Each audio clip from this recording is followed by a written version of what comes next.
说到这个天花板、一板还有一板板，那么下面呢提案的这位网友，在我心目中那真是个大板，好吧？那么有请就是我最喜欢的毛豆张大妹。我发现松弛感是可以遗传的。松弛感。现在很流行这个词儿，就是要讲说做人要有松弛感。哎，其实我松弛感还是蛮强的。我这松弛感主要是来自我爸我妈他们，就是我爸我妈就是一个松弛感非常强的人。我多松弛啊！就是尤其是他们在带孩子这方面，就是我从小我刚生下来，就是我妈就是喂我吃饭，她不知道小孩该喂多少东西，她也不问。我小时候是有那个海鲜过敏，也不是尤其对虾仁。虾仁过敏。她最开始也不知道，后来有一次发现她那个粥里面放完虾仁之后。我吃完之后嘴稍微有点肿，就是过敏症状不严重，但是尤其是嗜睡，特别困就睡着了。然后发现我吃完虾仁之后睡着了，睡得特别安稳，整夜一点不闹。他就不管煮粥、下面条啥的都给我放虾仁。哎呦我天！宝宝吃饭了我长大之后我都不知道我吃虾仁过敏，我已经脱敏了，就是。但我妈这个她其实属于文松，我爸属于武松，你知道。我小时候，我爸特别喜欢带我做一个游戏。我刚刚能站起来的时候，我爸就特别喜欢让我站在他手上。舞蹈出来是吗？有那种家长，就是由于我妈的饲养方式，导致我这个出肉率啊尤其的高。就是过年的时候，我爸在餐桌上给我爷展示这个游戏的时候，就发现举我好像有点吃力了。哇塞！爸爸呀，已经变成大力水手一样了，这胳膊有这么粗。你的爸爸还要在你的爷爷面前说：“哎，看在吃火锅，给你看孙子啊，玩一下啊。”评委老师好，接下来带来我的表演。我儿子，没接住。他就给我爷展示这个，然后当时他就没醒住，我就一头摔在那个啤酒罐上了。哇，摔得好大，摔得这么大个包啊！真的就好像一个孤单地人一样。孤单地，我姥爷看见我都惊了，说怎么孩子是要开天眼了吗？这是，好大一个眼儿。我爷当时就跟我爸就也是批评了我爸嘛，不要，就是你把孩子们脑子摔坏了，将来考不了大学，我给你腿打断。后来我也是非常争气，考上了大连最好的这职业中专。这后来我能走路了。我爸我妈带着我出去下楼玩，他们正好有个卖水果摊，他们就买水果。后来有那个水果摊那老板就和我爸吵吵起来了。那个水果摊的老板把他那个塑料袋拿起来，啪就给我就打了我爸一下。我爸就急眼了，他也没有趁手兵器，完了打你呀！我看着我爸，我爸看着我，我爸就给我抡起来，砰就一下。你爸这不大劲儿啊！哇塞！你爸爸用你和一个板凳对抗，叮当叮叮当叮当。对方拿的板凳，他爸拿的他。对呀。通过。行，继续。女儿是父亲的小棉袄，我是我爸的大砍刀，我爸硬打我。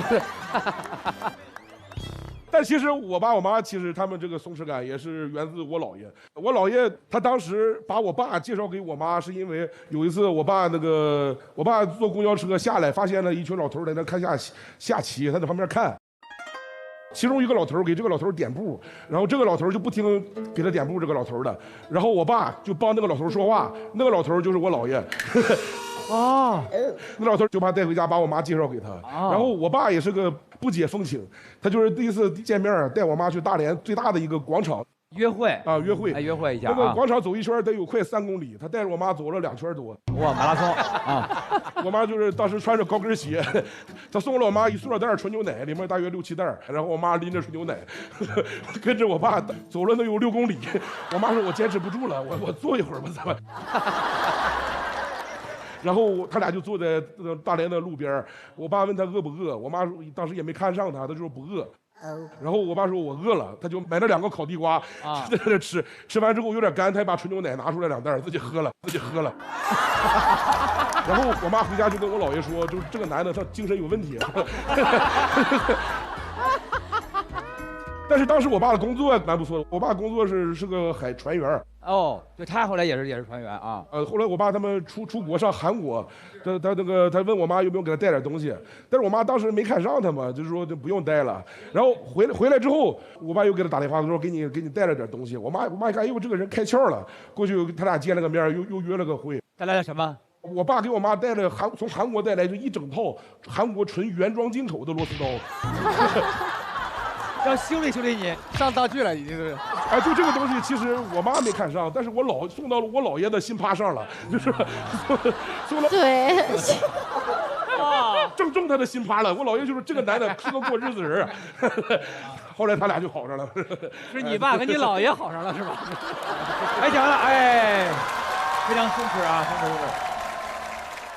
聊到家人，不得不说一下我的家里人了。对，我因为讲过很多我们妈妈的故事啊，我们家里也是非常松弛。跟我妈妈有那种一些晚会嘛，本来应该让我妈妈跟我一起唱歌，但是我是真唱，我妈妈实在不行，她就只能假唱。你假唱你就可以真一点好吗？因为是假唱都得真一点。结果我妈妈唱歌是那种，比如说夸起来，夸起来，我妈妈从外面出来哈，麦在这儿。夸起来，夸起来，大家都在。我说阿姨。换头麦，阿姨，直接换头麦，反正就非常松弛啊，好好笑。杨妮妈妈也松弛感，我是真的，我真是见识过。就是因为杨妮的妈妈要唱一首歌给我们唱，叫那个任时光匆匆流逝，我只在乎你，就那个歌，最后一句，除了你我不能，还是除了你我不能。然后他们妈妈判断不了，一直问我们是除了还是除了。妈妈就是这么松弛，直接唱。除了你，我不能感到。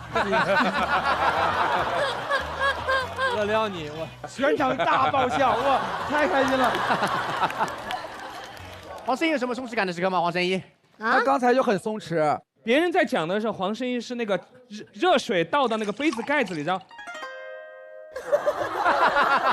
后还有茶叶，局长喝茶。有的时候就是不要太清醒，所谓松弛感反而更好。就是我能感受到，其实黄圣依老师在什么时候他会不松弛，在什么时候他会松弛。比如说黄圣依老师如果是做的时候是这样的，他是松弛的；但是他不松弛，黄圣依老师经常会做一个动作，就是我感应到的啊，就是他经常会。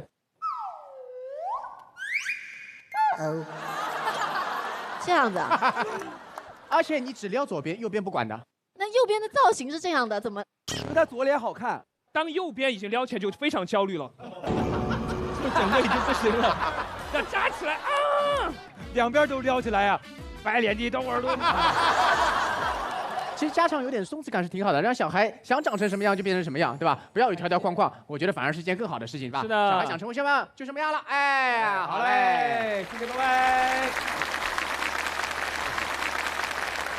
是的，聊了这么久的松弛感，接下来让我们最有松弛感的黄圣依姐姐来提个案吧。终于到了，黄圣依加油！我发现，鸡娃不如积极。啊？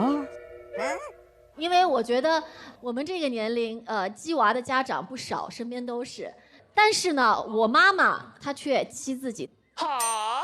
她的生活习惯非常的健康，就每天有非常严格的学习计划。像她每天早晨起来的时候，她就会弹钢琴，然后会学英语。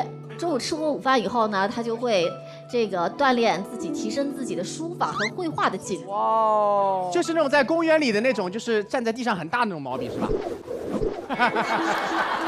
那倒没有，我妈妈就是小的毛病。然后晚上她就会创作，但她的创作是写书，就是散文啊、小说啊，就开始创作。哇，好厉害啊！然后她这2年还出了2本书啊！哇！哎呦天哪！这是我妈的这个第1本的自传的，叫《岁月可当歌》。哦，里面还有照片。这是我妈照片。啊，这是你。因为是她妈妈出的书，所以有她很正常。对不起，对不起。这是她的书画作品。哇，好厉害哦！太厉害了，哇哇，这个字写得很好，太棒了！妈妈70岁还能这样，非常不容易哦。是啊。所以大家肯定刚刚说完之后，大家都特别的惊讶，我有这样的一个妈妈。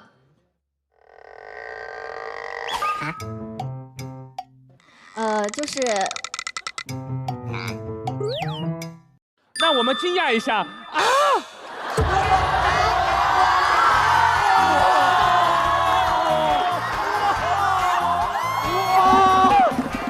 我妈妈只会打麻将，你的妈妈，天哪，我终于领略到火星浮夸的舞台。浮夸吗？哎，你要有信念感啊，不要理我们啊！哇，黄圣依的妈妈叫黄金圣依，哇，好厉害！这一回事吗？这是关他妈妈什么事啊？莫名其妙，黄金圣衣，对不起啊。我妈最近有新爱好了，她就非常喜欢评价这个音乐作品。音乐作品，哎，因为我妈爱唱歌，老薛啊、大张伟啊，你们都是唱歌的。凭什么我老一点？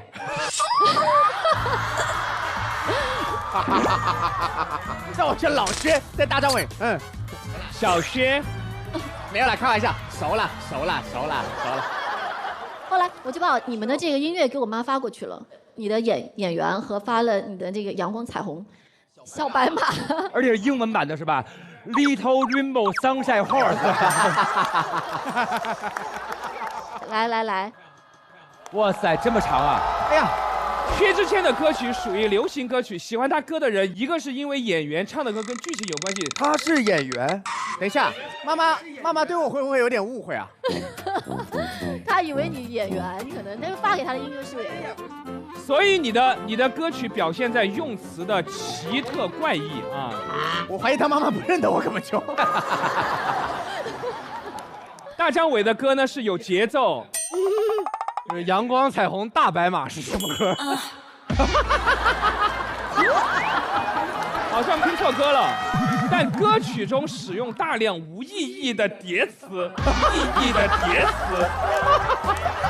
王妈妈，给我个台阶下。那个，阳光彩虹黄妈妈，滴滴答滴滴答。哎呦妈呀！而且你在问你妈妈说哪个是传统鞋，哪是活泼鞋，你妈说你看不出来吗？对。大张伟的那个作品，那个糖我倒是经常买的。我原来认为的小孩喜欢的一种运动方式就是原地跑跑跳跳的广告歌，这能在歌坛留下印痕？反正在西海岸留下了很大的印痕。妈妈在弹钢琴、学英文、写毛笔的空闲，还听了咱俩的歌，真的是太有幸了哈！谢谢妈妈，谢谢妈妈啊！啊，谢谢。大家不妨也可以试试我妈这种教育方式，因为鸡娃不如鸡自己，她这种方式呢不会强求别人，但是呢就默默地影响着别人。我就觉得以前人说70嘛，因为我妈70多岁，70岁现在有的人都可以谈恋爱，对不对？有的人可以做总统，那我觉得我一定要跟紧我妈的脚步，赶紧。因为每个人这个时区不一样，有的人可能年轻时发光发热，有人到老了应该是容光焕发。但是不管怎么时候，只要自个儿愿意焕发自己，都是最灿烂的自己，好不好？得了，谢谢各位，好。我们让彩玲姐聊一个，我发现行不行？彩玲姐，你来提案一个。为数不多的女生，我发现坐月子是中国女性最伟大的发明。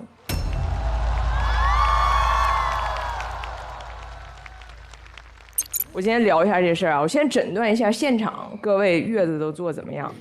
月子，这还能诊断？大张伟、薛之谦，明显做的不好，就是一看就虚。没有，他叫薛之谦，不是徐之谦，徐之谦。没有必要流口水吧？太虚了，太虚了，太虚了。杨迪一看月子做的就不错，就是他不虚。哎，谢谢。但是也没啥用。我今天跟你们讲讲为啥我聊坐月子这事儿啊？因为我当年坐月子差点没做成。当时是这么回事儿，我生我女儿的时候是在伦敦生的，给我接生那个产婆是一个非洲裔的女子，孩子刚薅出来，我妈正准备用她那大棉被给我盖上呢，我那个产婆啪啪啪啪啪啪啪啪，把所有的窗户全打开了。当时是秋天，寒风凛冽，产婆还一边打窗户一边就发出银铃般的笑声，哈哈哈！亲爱的，你做到了，我们一起拥抱泰晤士河的清风，好有情调。然后我妈这边跟我说，你告诉他，他再敢开这个窗户，我给扔泰晤士河里，我让他拥抱泰晤士河的王八。我妈这边关，产婆就开。我妈这边关，产婆就开。产婆对清风有执念，我妈对产婆有杀念。然后我妈最后以一己之力把那个窗户给锁上了。我妈认为这产婆是故意害我，因为她歧视黄皮肤。这产婆认为我妈态度恶劣，因为她歧视黑人。这时候我老公进来了，他一个白人男性。坐在他俩之间，他十分惶恐，因为如果现在有人报警说这个产房出现了种族歧视事件，警察进来逮捕的肯定是他。当时我就觉得跟外国人解释怎么坐月子有点太费劲了，我就跟我妈说：“我说妈，要不然就别做了。”我妈拉着我手说：“你是不是傻？”我妈说：“当年我姥是这么跟她说的，我姥这辈子永远在做家务活，永远在做家务活，只有坐月子期间。”他可以休息几天，就是你坐月期间，你可以说我不是说我不想做饭，是因为我不能沾水。你知道在那个年代，我姥可能从5、6岁就开始干活，一直干到年老。我姥爷如果下去做农活，做完农活回来，他还有一个理所应当的休息。但当年女性的工作是不被量化的，所以她永远没有一个理所应当的休息。所以坐月子就是中国女性为自己谱写的劳动法，法定假日30天。我认为专家还应该给他再延长一些。是的，必须的，哎，是。说到了。我想明白这个道理之后，我就变得很嚣张，因为我发现我老公是外国人，他不知道啥是坐月子，你就可以跟他编。哎，对。对，比如我当时爱吃大木瓜，但英国特别难买，我就跟他说，那个坐月子里说了，每天产妇必须吃1个大木瓜，要不然终身抑郁。然后我当时爱看《甄嬛传》，她老跟我抢电视，我说那个坐月子里写了，产妇1天必须看8集以上《甄嬛传》，是，要不然终身抑郁。我老公也怀疑过，他说那坐月子规矩不是古代的吗？那古代哪有《甄嬛传》呢？你说啥呢？我说甄嬛是不是古代的？甄嬛坐月子的时候她就没看《甄嬛传》，你知道甄嬛咋的了不？她把老公杀了。哎呦，哇塞！明白了，我要代表月子消灭你。我老公当时一身冷汗，当时把阳气还我了。所以我说了这么多，真正想说的就是坐月子这个事儿，我认为是女性延续下来的保护女性的一个福利。你要是觉得哪些东西，比如不科学，什么不刷牙之类的，你不喜欢，你可以给它删掉。反正这玩意儿它就是一个就是自定义模板，最终解释权在产妇手里。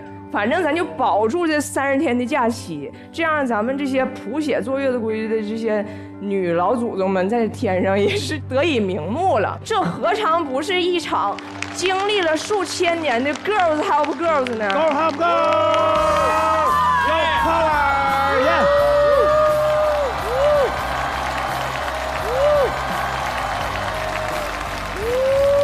好，我今天就说这些，谢谢。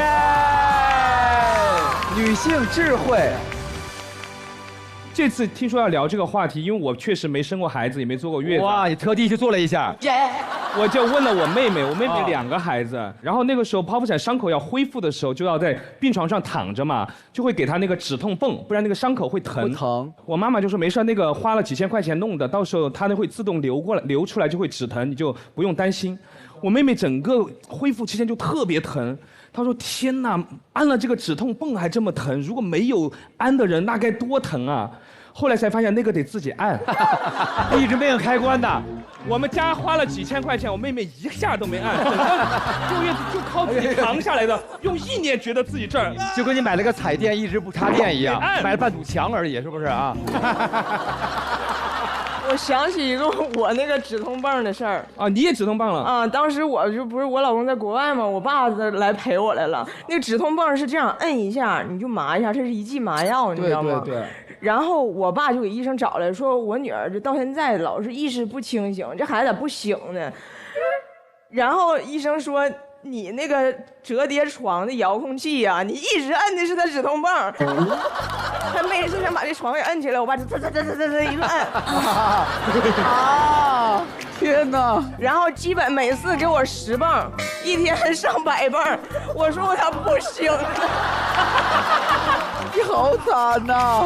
把我妹妹的量都打你那儿了。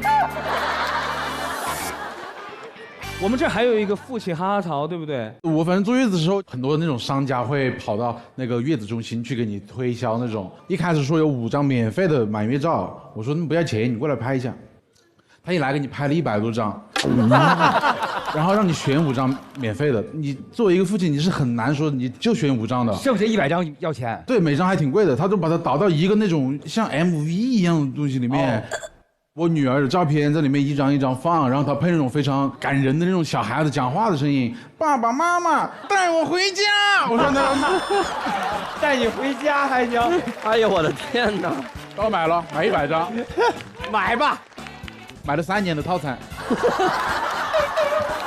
盛一姐呢，坐月子期间怎么样？挺痛苦的啊，挺痛苦。对，因为每天早上起来能听见钢琴的声音，听见一些法语的朗诵啊。没有。就我坐月子，因为小孩很小嘛，就是刚刚出生，所以我经常会睡醒了，然后看看孩子，要拿手会，就是看看有没有呼吸。哦，你很担心是吗？对，很多就是都会这样。对，就坐月子会有很多各种各样的一些顾忌啊，还有什么？最终的目的还是让自己身体很快的恢复，对不对？心情也要调整愉悦。对，女性真的是很伟大，尤其是当妈妈的女性啊。帮妈妈们鼓掌啊！是的，是的。很棒的天，他很心疼，因为其实任何人想要休息都是天经地义的一件事情。对，只有加班的时候才需要理由，劳作需要理由，所以休息我们任何时候都不需要任何理由，尤其是我们的女生想要休息，咱们就休息，好不好？休息。不一定要坐月子的休息，站长了，休息去吧。这会儿想走的观众，别走，赶紧走，赶紧休息。哇，跟海浪一样，哇，打地鼠啊，来，好嘞。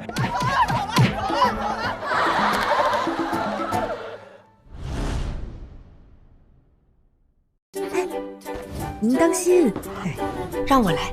您先吃块德芙，坐等享福吧。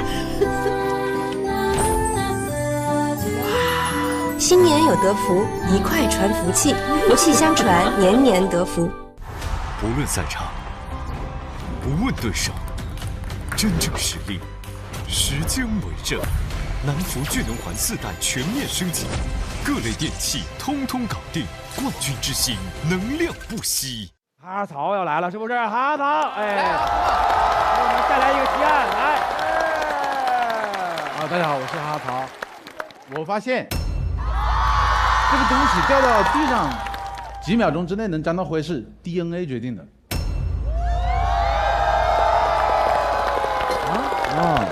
这跟家里面的人有关。我也听过5秒跟9秒的版本，还有2年的。原来2年就别吃了。那个质保期有点长了。我原来怎么发现的嘞？就是我跟我外婆有一次在我们乡下的那种田边上吃鸡蛋，吃着扑通，它的鸡蛋就掉田里面去了。然后他就从那个田里面砸出来那个洞里面把那个鸡蛋捞出来。他跟我说3秒不点灰，可以吃，你来掐。你来吃啊？你来掐，你来掐。对，他要我来掐，真的，我是第一次吃正宗土鸡蛋，那是我。掉下去出来已经是皮蛋了。然后我后面发现，我舅爷家里面条件更差一点，他们那边说法就是9秒不点灰掉地上，所以我就在想，是不是有些地方地上可能都没有灰。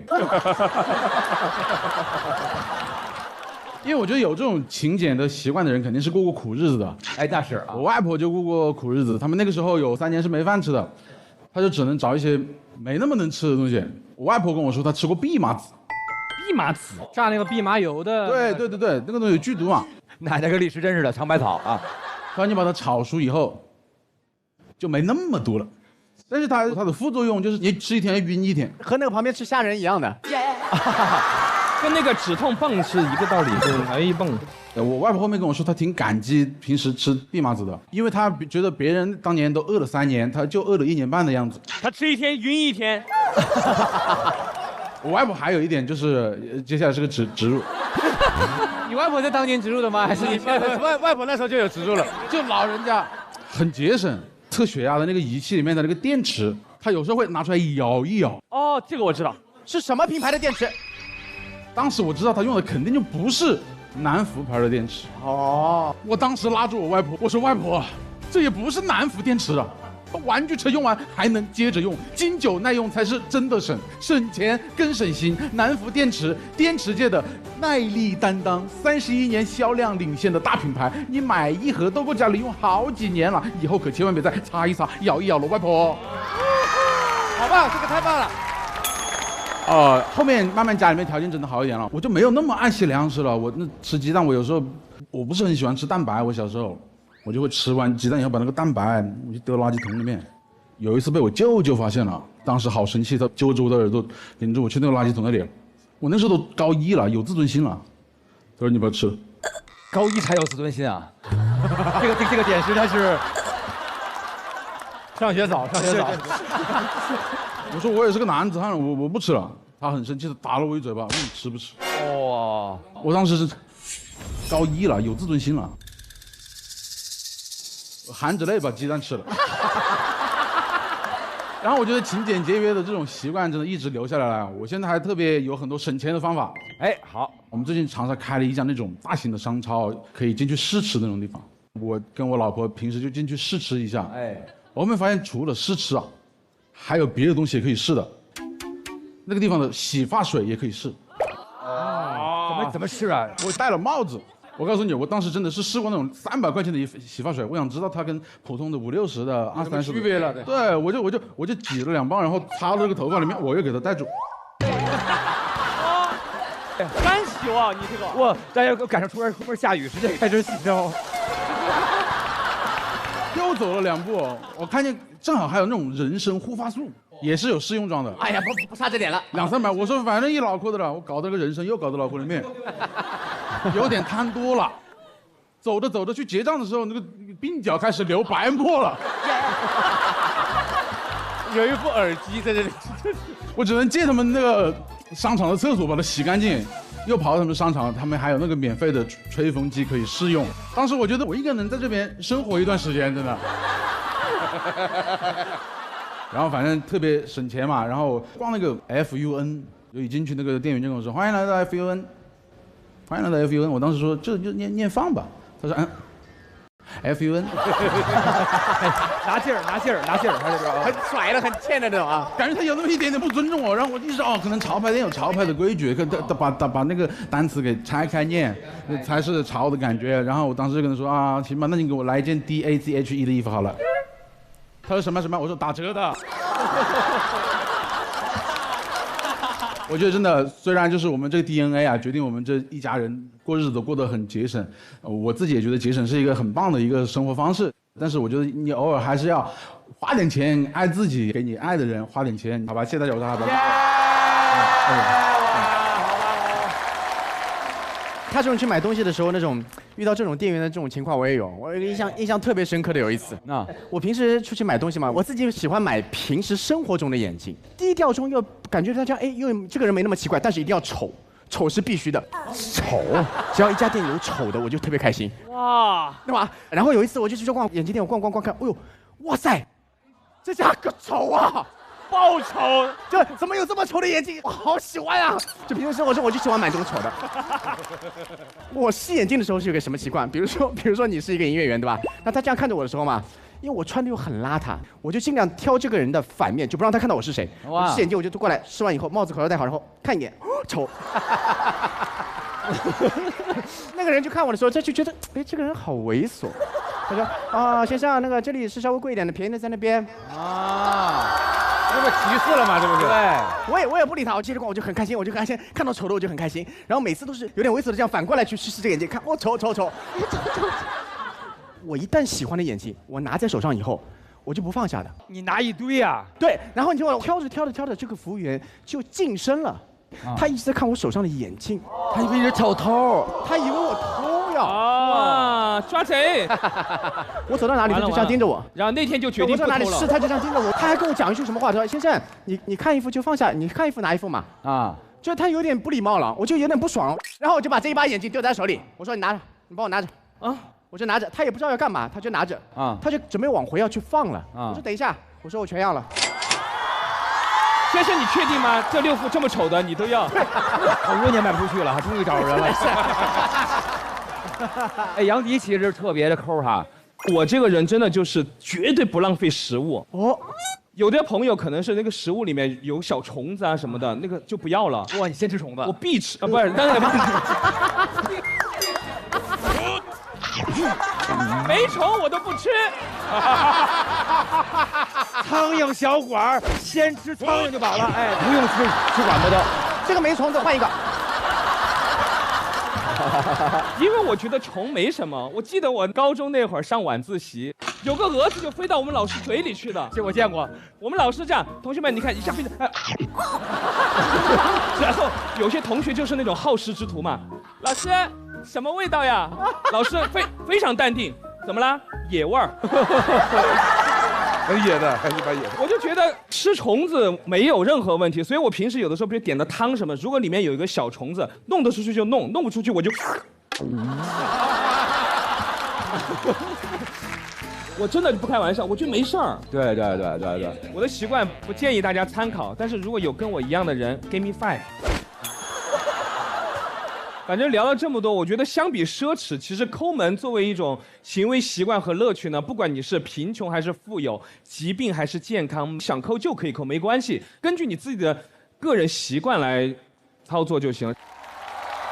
还有一位是不是？对，还有一位，就是我们的漫才兄弟徐浩伦。我发现。很多年少时候的梦想都被标上了价格。哦，青春疼痛了。哎呦，这句话还不错。因为我小时候那些朋友嘛，他们都会有一些自己的梦想，什么科学家、当医生。对。其实后面我一开始也是这样子的，后面我好像换了个想法，我想当那种帅哥。哪种帅哥呀？帅到我这样可以了吗？但是我那种跟你风格不太一样，我就喜欢 XO。喜欢 XO 啊，就那个喝的，不是那个，不是 EXO，一不发音。专业歌迷，知道这个啊，我就特别喜欢他们，我就特别想做一次那种男团的感觉。对，我就特别想，但是我不一样，我是曲艺世家，我爷爷是教我打快板的，我就特别反感，我从小就不喜欢搞这些事情，我就说我要当帅哥，就一直有这种叛逆的心态了，然后一直到了。哦，好，一直到了那个初中以后，对你刚刚网是断了吗？这个，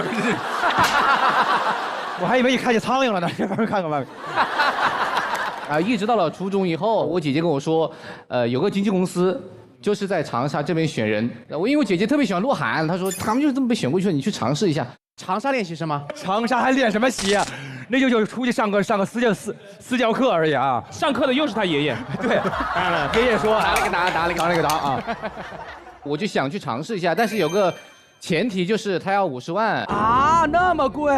因为我当时对金钱没有概念，不知道50万有多少钱，我就跟我爸说，我说我有个事情想跟你商量一下，我觉得我要为我的以后人生做个打算。我那时候才初中哦。哎，那可以，有理想。我爸就说可以支持你，你说什么事情？我说想去当练习生，我爸都不知道什么是练习生，他以为跟服务生是一样的。他说行，爸爸永远支持你，加油，好好搞。但是我说还有一个前提，就是可能要钱。我就跟他说嘛，50万，我爸就说好的钱，50万，你把我杀了。是啊，我小时候要是问我爸要50万，我应该活不过当晚了。爸爸，他拿出快板说没有，咱没有，没有个没，咱家没有50万，当了个砰，然后结束了啊。然后一直到了后面，我就开始搞喜剧了。搞喜剧不要钱是吧？对，因为我爷爷还是可以教我一些东西嘛。到后面我其实基本上没有这个梦想了，直到前2年，又有一次找我是《燃烧吧少年》那个节目，就是肖战他们那个 X9少年团那个。对，那次就是邀请人去选角叫海搜吧，那个阶段导演跟我见面，跟我在一个咖啡店里面，就是旁边都是人。他说：“哎，你不是有快板吗？你要不打个快板？那咖啡店呢？别人在喝咖啡哦。”他就直接说：“你要是在这里都放不开的话，你在台上怎么放得开？”哎，有道理，有道理，有道理。我们就硬着头皮搞了。不是你当时怎么演的呀？在咖啡馆？想听他打打看啊！真的炸了吗？我就是那个面试官，我在喝咖啡，来打个快板。用快板打一首本土的《月亮粑粑》。月亮粑粑，兜里坐个嗲嗲，嗲嗲去来买菜，兜里坐个奶奶，奶奶去来小发，小到自拔，自拔地的，可以了，可以了。喂，你面试的不用这么激动嘛？把我喝咖啡的节奏都打坏了。神经病，神经病，确实不适合在咖啡厅打。后面前2年有个那个节目叫做《明日之子》。哦，你还去过《明日之子》？也是死在了海搜这一趴。那天面试在哪儿面的？是一个面馆。不是，又来。我跟你说，杨迪太逗了，杨迪这出生都是这样的吧？杨迪来了，嘿，出来，妈妈，你这个就。我也不想去了，我姐姐说你去一下，我就行。她说你带个乐器，我说我没有乐器，那你把快板拿着，我就拿着快板，就是一模一样的。然后我一到现场，发现很多人都是拿着吉他、钢琴，拿钢琴，你拿给我看看，拿着钢琴，拿着钢琴那个人叫白举纲。我就完全无所谓了，我就打完快板我就走，然后到后面也没有什么消息。前2天我们录那个节目，看到那个时代少年团，我真的就是我当时本来没有那个梦想了，就是看到他们录节目，梦想又燃起来了，就是有点激动。哇，你不用激动，你身高够不到，这是没办法的，真的。大家看我肯定都是参加那个中国达人秀嘛。其实我最早参加的是挑战主持人啊。我感觉挑战主持人其实跟我没什么关系，但是那一年那个挑战主持人他有个主题叫做谁将主持央视综艺。我觉得哎，综艺比较适合我，我就可以去试一下。你没听见央视2个字吗？你敢？我忽略了，我就看到综艺，我觉得综艺很适合我，当时就去参加那个海选。哦，他到海选了，没有过了海搜是吧？哦，你还过了。因为央视，大家很多人看到央视就退去了，只有我这种不要脸的人就敢往前冲，就直接到了海选。进去之前有很多那种媒体在外面拍，看到我这种人都来了，哇，这个人。绝对是搞笑的那种，咔咔拍我，他都给我拍自信了。哇塞！我觉得他这个记者一直拍着我，我肯定待会儿要好好表现。我就走进去跟评委见面了。我刚说一句话，这句第一句，评委老师好，进去撒了个娇是吧？评委哪啊？哇，这个普通话出去！但是我当时因为想到那个媒体还在拍我，我还嘴硬，我说我的普通话虽然不好，但是我觉得我也能主持综艺节目，因为我看。吴宗宪先生在央视4台有一个《中华情》，哎，我也主持过《中华情》，我就说人家也可以啊，他普通话对我们来说也没有那么好嘛，相对来说。那是。然后那个评委说，人家是台湾地区的，我是四川地区的，自信。然后当时评委老师就说出去，但是我一想到那个媒体的朋友在拍摄我，我不能走。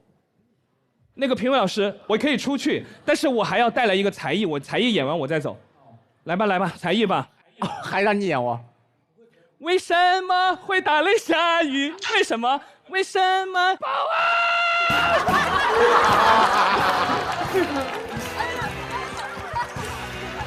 我第一次见到一个人演海尔兄弟，哇，好心酸。你好有信念感哦。这就是我参加挑战主持人的经历，只要有这个信念感，绝对可以。但是我当时可能没想通，我后面想了，其实。还要尝试。对，那如果比如说我唱情歌的话，你可以打快板吗？帮我配的话。哦。打起来就是丑八怪那个怪。我就唱一个纯情歌的，然后你去帮我打，好不好？好，话筒大一点啊。来吧，挑战了啊。像风一样。再来一遍，对不起。还是丑八怪吧。你要不直接站在这个上面打呢？啊，你打上面打，不行就下台阶，好不好？来，没事，有台阶下，没事。好，我在你后面吧。可以救场。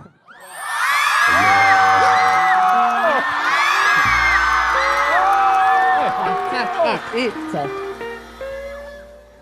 像风一样，你靠近云都下降，你卷起千层海浪，我躲也不躲往里闯。你不像风一样。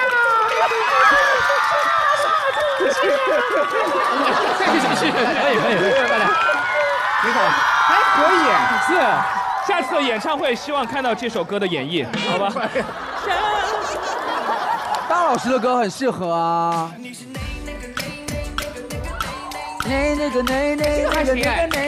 阳光彩虹小白马，滴滴答滴滴答。哎，这个可以合唱的，这肯定是能合上的。对，咱们就照着这写的。厉害。OK， 谢谢大家，才艺展示结束。特别好。哎呀，我觉得吧，就是他虽然现在做喜剧了，但是我们跟他就是现在是一个组合嘛，就相当于是以最低的人数限制完成了他的一个男团梦。没错。但是你作为兄弟，我觉得你也可以帮我圆一下梦。其实我是多年我知道，他特别喜欢您。哇，对，下面多年的签友了。哎呦喂，就很想在薛老师面前唱一次他的歌。希望薛副局长批准，绝对没问题，好吧？两位还会唱歌，我们第一次在节目上看到他们俩唱歌哦，我很期待哦。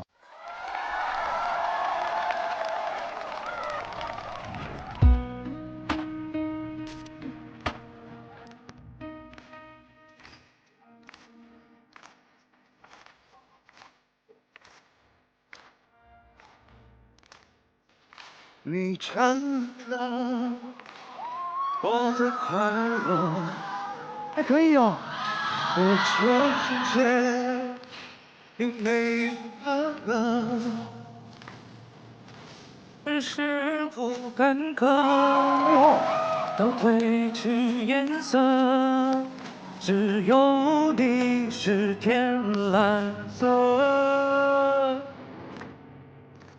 我开始在乎你了，就像情未来一样失而复得。你在世界里的名字被人忘了，反正我隐藏的人格是锲而不舍。直到蜂拥而至的人都透明了，我在不近又不远处，渴望你靠近我，你就像天外人一样就知了，你在世俗里的了解被取消了。反正我隐藏的人格是非你不可，直到别有用心的人都透明了。我在我心又不愿说，明明欢你靠近我。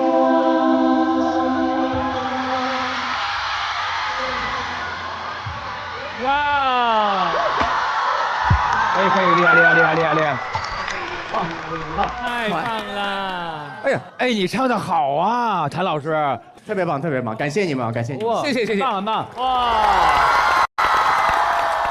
其实小时候所有的梦想都被标上了价格，这件事情，如果你反过来的说，应该说是我们现在每个人长大以后呢，会用自己的勇气去给自己标一个估价。什么时候最怕穷？其实是你长大以后，对吧？对，小的时候我管他，我哪怕是睡马路，哪怕我明天随便打份工，我起来就是个好汉，对不对？可是当有一个节点，就会发现你长大了以后，你就没有任何理由的会开始有点害怕，就说，哎，我好像在追求这件梦想的时候，我的代价会不会很大？那我代价会不会换过来一些得失这个问题？当你想到这个问题的时候，80%人就会放弃了。就我希望很多人不要因为一件小事就放弃它。你觉得你自己坚持的东西，你就还是再坚持一下，好不好？特别好的一件事情。对，任何一条路，只要你在上面努力去做，然后用心去做，你还是可以成功的。其实这些没有想过，真的会有一天到这种台子上跟老师们可以一起合唱，感觉还蛮神奇的。我觉得还是努力吧，就是你看，你通过喜剧的方式，也可以跟大家一起在这个舞台上面用另一种方式去实现自己的梦想，也是很好的。当然了，我跟你说，咱们来录这个节目，我在下边当观众，看你们演的，我在我心目中你们就是太阳。哇，演的真的是发光发热，他们的总冠军，真的好棒。而且这个薛之谦说这个真的是我最近的人生座右铭。刚才我听那个杨迪说这些事儿就是这样，因为有些事情你做了之后也许会失败，但是你不做什么都不会发生。为什么会打雷闪？不用就唱这个啊，这个叫作孽，也可以不做。加油加油加油加油！我们都是最棒的，是的啊。本次会议呢，所有的特工提案已经全部结束了。无论我们更欣赏谁呢，最终决定呢王牌特工人选的呢，就是要靠现场所有的观众自由选择了，好不好？耶！那么各位观众朋友们，本季每位特工都带来了至少一个我发现，所有观众手中都有唯一的一票可以投给你认为提案对地球人最有意义、最有梗，就好像那个人。各位看好他们的号码。那么呢，各位观众朋友们，开始投票。大家看准啊，每个人只有一次机会啊，各位。好的，时间不早了，投票通道关闭。我觉得那个我们脱口秀这边的好多朋友们第一次来这样的节目，像我们漫才兄弟才刚刚出道，能今天演成这样是非常了不起的，咱们应该掌声鼓励了，是不是？是啊，我也第一次听他们现场唱歌，唱得好哈，非常好听，非常好听啊！你说他们唱歌唱得好听，意思是他们讲的。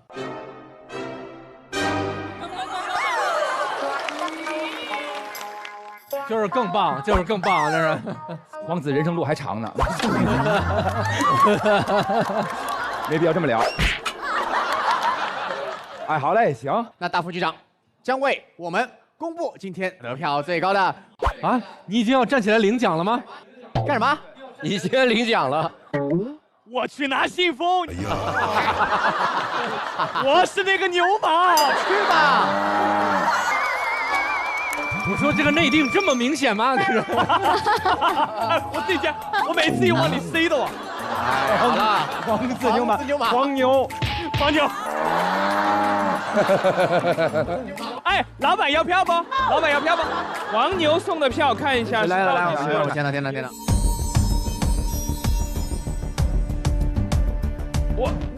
想不到。哇，想不到。我先宣布庞博淘汰了。好。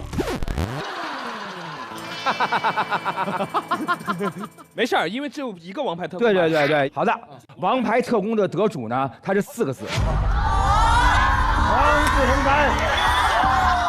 漫才兄弟。不，教主刘洋。没有，那都没有。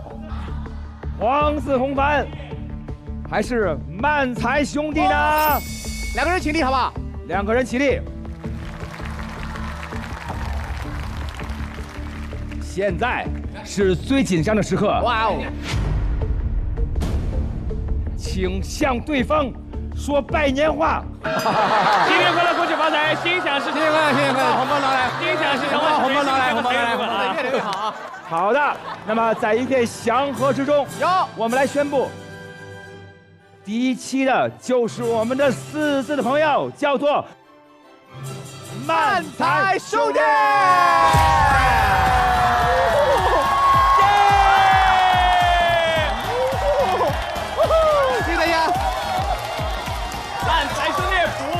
冠军！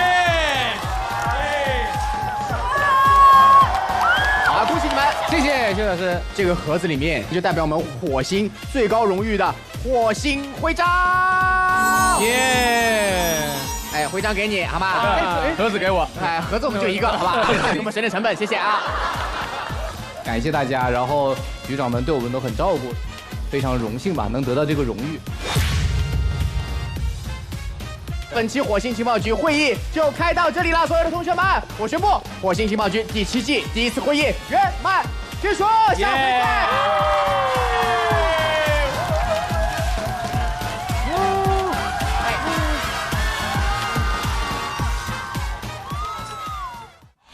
这一位是我的好朋友，就是我们的气氛大王王冕先生。我发现朋友的过度热情会让人尴尬，他企图在凌晨3点的上海，企图带着我走遍他家的每一个角落。哈哈，可算来了。我发现，我可能是重生文男主。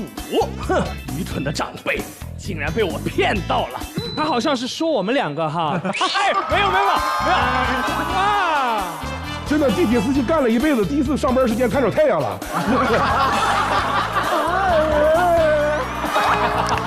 他一说我就滑跪，我滑跪就哭啊！我就。请问一下，我们3位副局长谁最好笑，谁最烂？只有你们3个，没有我维哥，对吧？我现在就可以离开。教主刚才喝水了，因为他想骂你。刘伟老师觉得您最应该取代3位副局长哪一位？我这一季的工作也结束了。其实往往很多时候不是节目烂，是人烂。俞敏洪老师有罗永浩老师说那么烦人吗？于老师最大的缺点就是我其实蛮好奇一个问题，就是你来这个节目一起多少钱？天哪，好敏感的话题，应该是你们的2倍，所以是吗？